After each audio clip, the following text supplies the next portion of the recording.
Hello, I'm John Grom, and welcome to the 65th Right and Left Discussion Forum. We hold our discussion forum twice monthly to provide an example of civil discourse, demonstrate the value of keeping an open mind, and reaffirming the educational power of the opinions of others. Today, our panel will discuss the U.S. engaging in war or military action without having a clear strategy or a commitment to victory. Today's panel, beginning on my left, is Bryan Laubaugh, president of R&B Financial Services. On his left is Patty Haskins, retired math teacher and member of the Wadsworth City Council. On her left is Dr. Natalie Sydorenko, writer, consultant, and educator. We'll start our discussion this morning with Bryan. Bryan, the President of the United States recently announced that the U.S. will be sending 50 Special Forces troops into Syria to serve in an advisory role that may or may not involve combat eventually. This may be the fourth or fifth time since World War II that the U.S. has committed troops in an effort where there was no clear-cut objective or a commitment to winning. Can you see any justification to putting Americans' lives in jeopardy under these circumstances? Well, the short answer is no. It's a recipe for disaster. I would like to take a minute, because it's the day after Veterans Day, and thank all those men and women that have served and are currently serving our country. I watched a program just the other day and found out that less than 1% of our population serves in the military, and we've tasked these men and women with a very serious job. And I think it's that seriousness that we sometimes forget when we put our blood and treasure at risk, that we need to be of the mindset that if we're going to do something, we're going to do it to win it. And if we don't have that as our final objective, then we shouldn't be doing those types of things. It's a little different in that we have a commander-in-chief who, as the way our government's been set up, our military, they are accountable to our political class. The problem comes in is when we try to be more than what a military is supposed to be.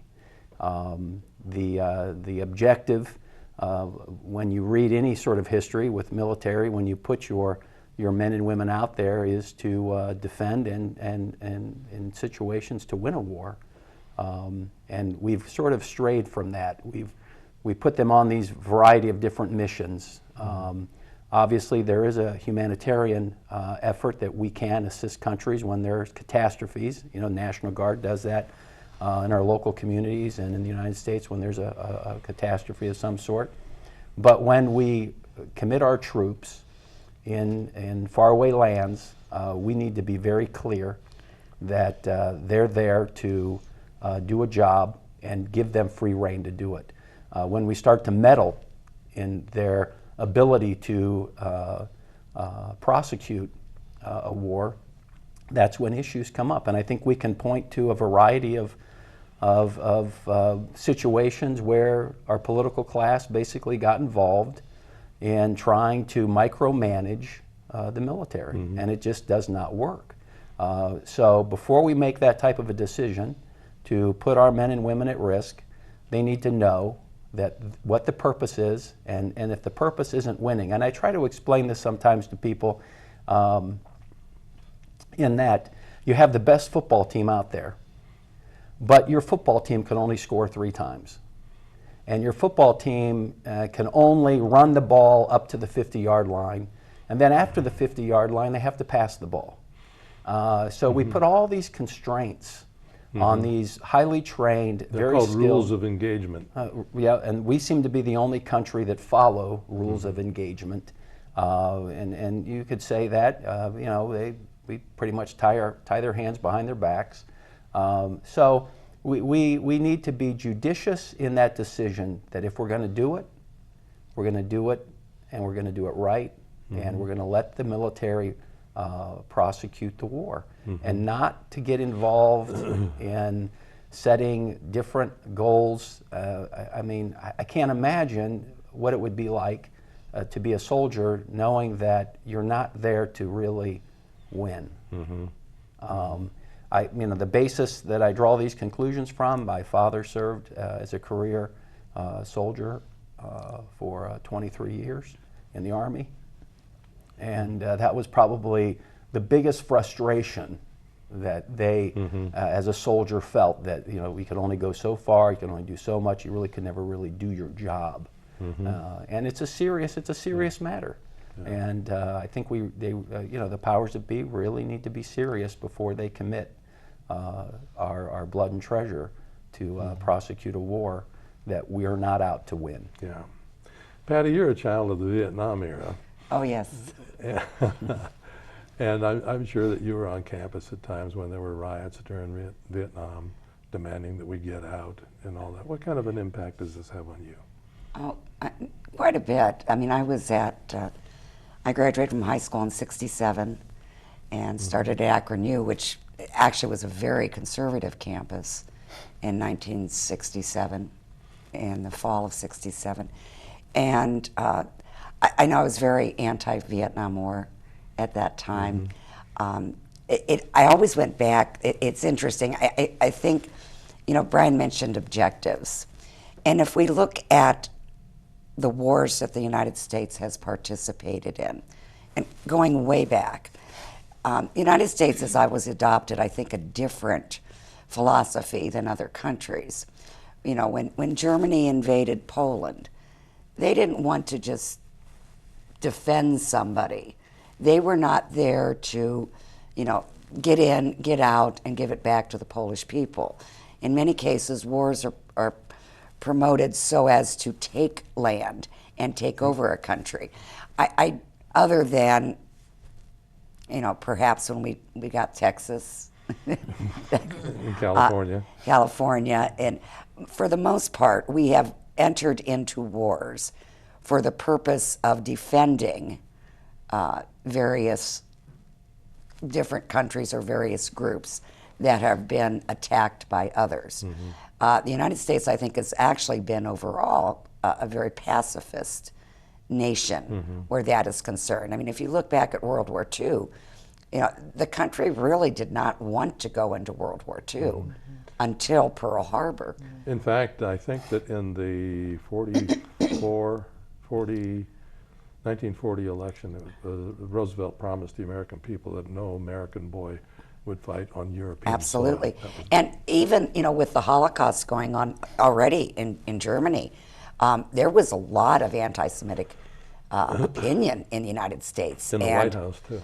And in the White House, and people did not want to go to Germany in order to, save them. And it took Pearl Harbor. I remember in college that one of my professors had a theory that, and there is some documentation on it, that Roosevelt actually at that point wanted an attack like Pearl Harbor. I'm saying that wrong because it sounds like he wanted all those people to die, but he knew that there would have to a provocation of some provocation of some kind, and obviously couldn't imagine how bad it would be. I remember this is interesting because I remember when you brought about this. I participated in speech and debate in high school, and I did extemp. At that time, it was quite different. We didn't have computers or anything else. We would go along with our little box of magazines, and we'd have our copies of Newsweek and Time and U.S. News and World Report. And I still remember, and they'd give you a topic, and you'd have 30 minutes in order to prepare a 3-minute speech. And I remember the one topic was, in Vietnam, should we bomb North Vietnam or should we stay the course? And I still remember, because I couldn't believe I was saying it, I gave the speech that we should go in and bomb North Vietnam because that was the only way to win. And what we were doing in that war was just simply trying to hold our ground, as we had done in Korea. And you can't, and I think this is what you are saying, you don't win the war necessarily by just sitting there and waiting. Now, was there an objective? Yes. I mean, at that time, the objective was saving the world from communism. There was the domino theory that if South Vietnam fell, then all of the Asian nations would fall. I think we've taken that theory now into the Middle East, where we feel that if this country goes, then all of the countries will go, and Israel will be at risk because of these countries. Unfortunately, it hasn't worked really well because we have moved. I don't think that there's an understanding totally of the Mideast and the politics that are going on there. And we move into a country like Iraq. I mean, unless we're planning to take it over and stay there forever, perhaps that wasn't the wisest move in the first place. The present situation with Syria, with the 50 advisors. I'm very unclear as to what their role is to be in that country. And I think the White House has been rather tight-lipped. The interesting thing on the other side of the fence, if you watch the Republican debate this past week, you saw both sides of philosophy. There were those that felt that we should be, setting up the no-fly zone, that we should be, they went so far as to say we will commit troops. Then there were others that said, no, stay out, let them police themselves, let Russia come in. No, I understand where you're coming from. It seems to me that the recent commitment to 50 advisors was sort of to quiet down the people that say this president is not doing anything. So he has to do And it might well be. something. Interestingly enough, though, Vietnam started in the same exact way. Advisors were sent. Absolutely. Our intention was to back up the Diem regime in South Vietnam, which had previously been controlled by the French. And we sent the advisors in, and then it escalated. And there is always a concern when you start in that way, that history could be repeated. Natalie, you have a family history in a part of the world that is not a stranger to war. Share your opinions. Well, this is, as a pacifist, I thought this would be an easy topic for me. It's actually much harder than several of the previous topics because I have such mixed emotions about it. Where I would start is that I think parameters of war in places that are not already world powers are very hard to determine. We don't know who the enemy is. We don't know what we're supposed to be doing. There's not a clear objective.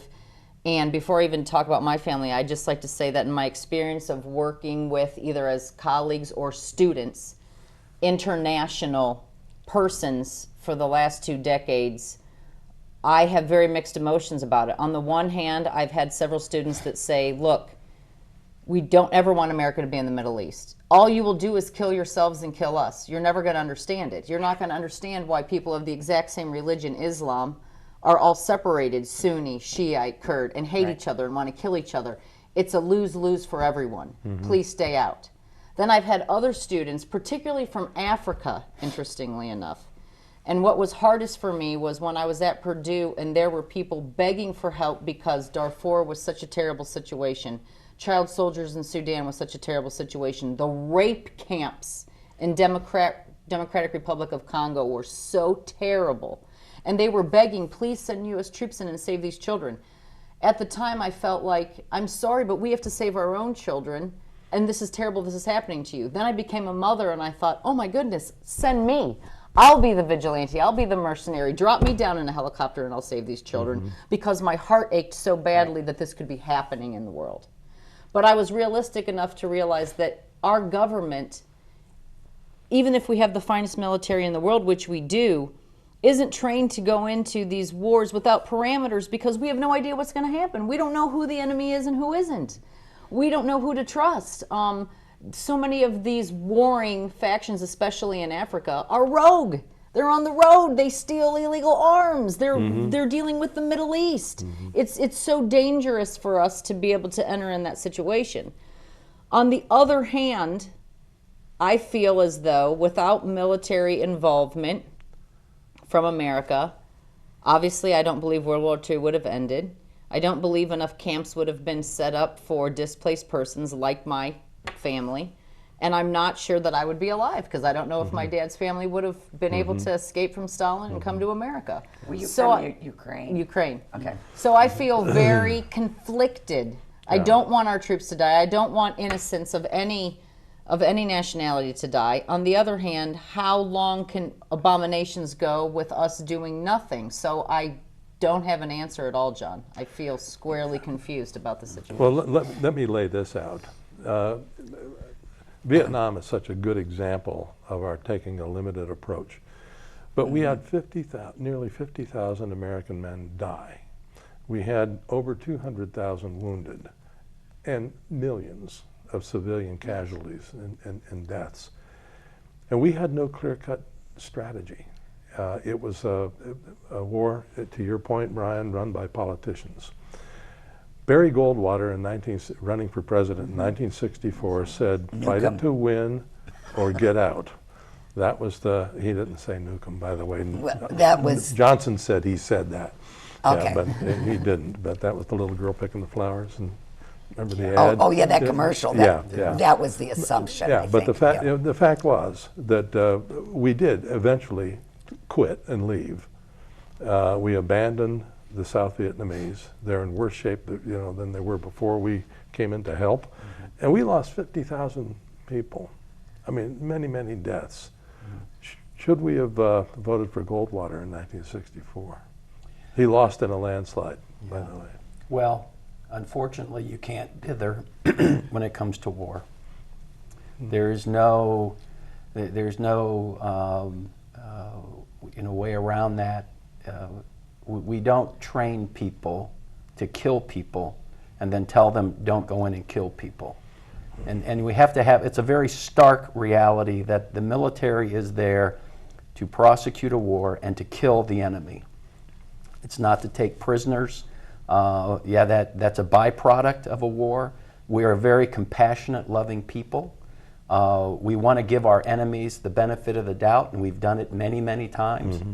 But the fact is we then sacrifice those 50,000 young men and women that lost their lives because there was no objective to it. There was no clear cut.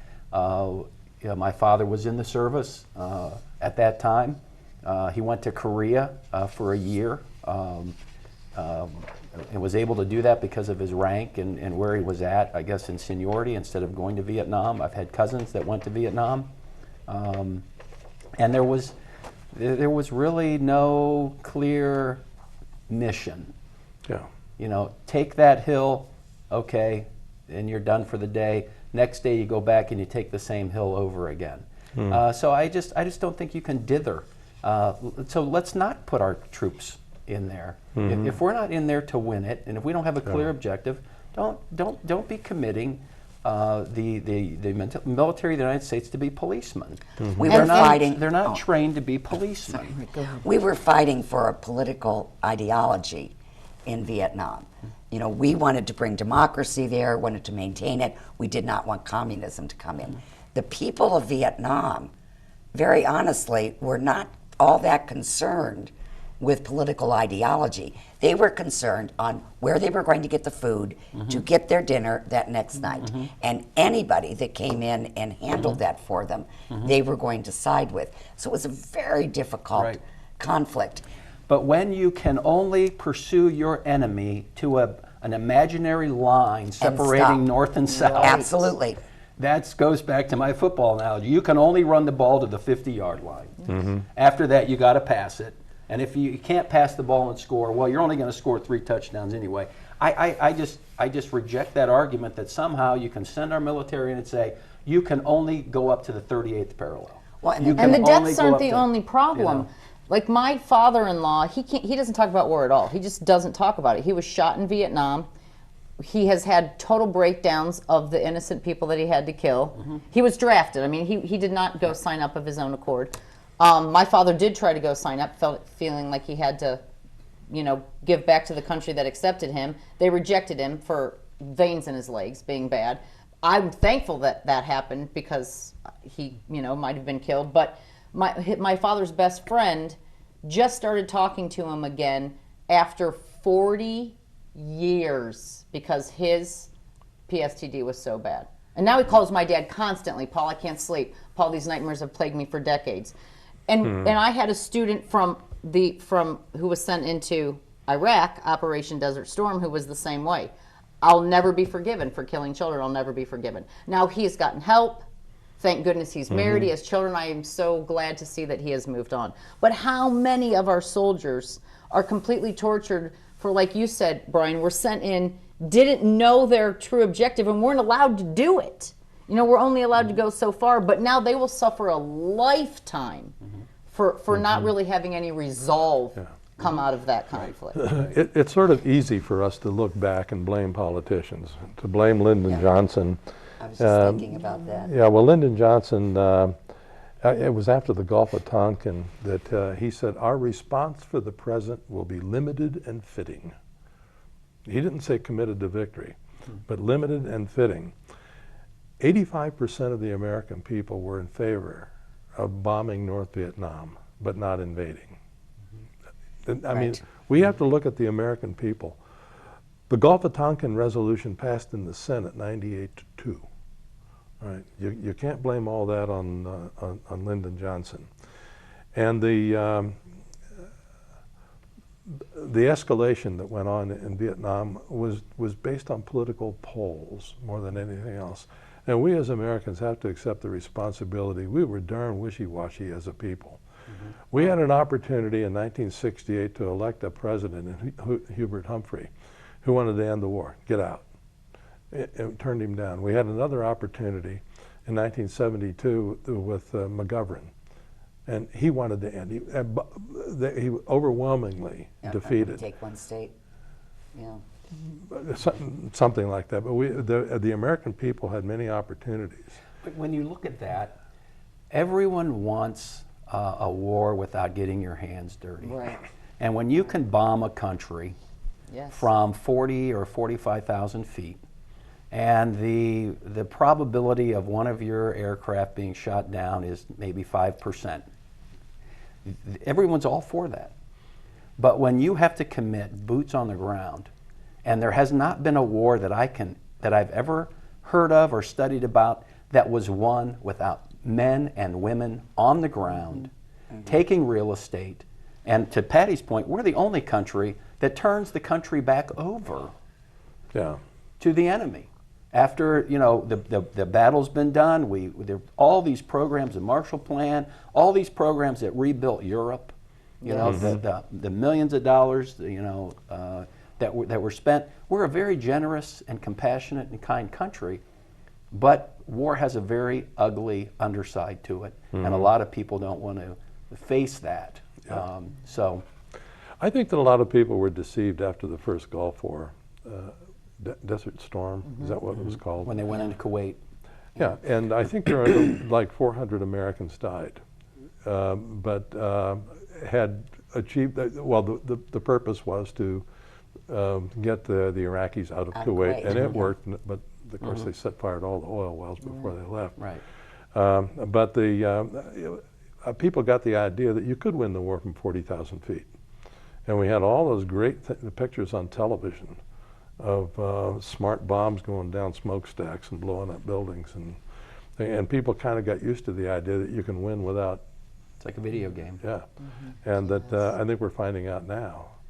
There's been a history of propaganda, though, as to how wars have been waged and how successful they are. Ride the dog. It is much, it is much more difficult now with all of the, the public access and with smartphones and the internet and so forth. But even in Vietnam, Johnson's strategy, it's come out now where, he kept reporting that this strategy is working of bombing and we're doing really well, and then behind closed doors was saying, no, that's not working, but the public wants to hear that it's working well. And if it's working well, then we can continue. And when they started announcing every day the body count. That you're right. I remember on TV. That's when it really. That's when it really started happening. And there's a lot of things that you can watch on PBS and channels that you don't. It's not Fox or anything like that. That basically give a very good narrative of what was going on in the country, what the Army, what the military was trying to do, and how different, I guess you could call it the mainstream media at the time, decided, and I think that was one of the things, and one of the things I read about LBJ, he hated Walter Cronkite. He hated. I didn't know that. Because Walter Cronkite came on. He was a very believable Icon. Sure. Yeah. and he started reporting the war. He started reporting the deaths.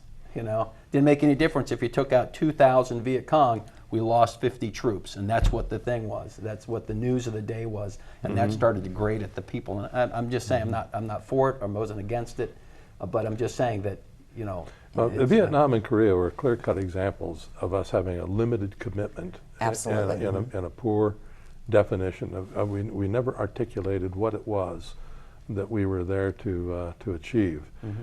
Well, look at where we are now. We've got more problems. The Middle East is a train wreck. Even if we said this is what we wanted to happen, it's none the of that same came to thing. fruition. None of that happened. When you listen to the Republican debates, they did get into an argument about military efforts and putting boots on the ground, and It was you all listen over to the people place. like Lindsey Graham and all that. Whatever we decide, shouldn't we be able to clarify exactly what it is that our mission is?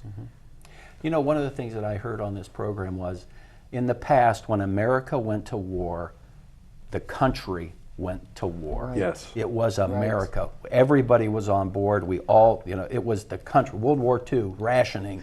You couldn't buy tires, and all that kind of stuff. Now, when we go to war, the little saying was, when America goes to war, the military goes to war, America goes to the mall. And that's what happened almost the second we went into Afghanistan. Yeah. You're totally right. Like, Yeah. Afghanistan was a huge thing right after 9/11. Yeah. Business as usual Yeah. in the United States of Yeah. America, though. But it's the provocation that's Right. there. And if the provocation is not there, then you start to question the Right. necessity. right. Very interesting discussion, and as usual, we could have gone on for a long time. But I do want to end with this quote. The Vietnam War required us to emphasize the national interest rather than abstract principles. What President Nixon and I tried to do was unnatural, and that's why we didn't make it. Henry Kissinger. And he was right. It was unnatural what they tried to do.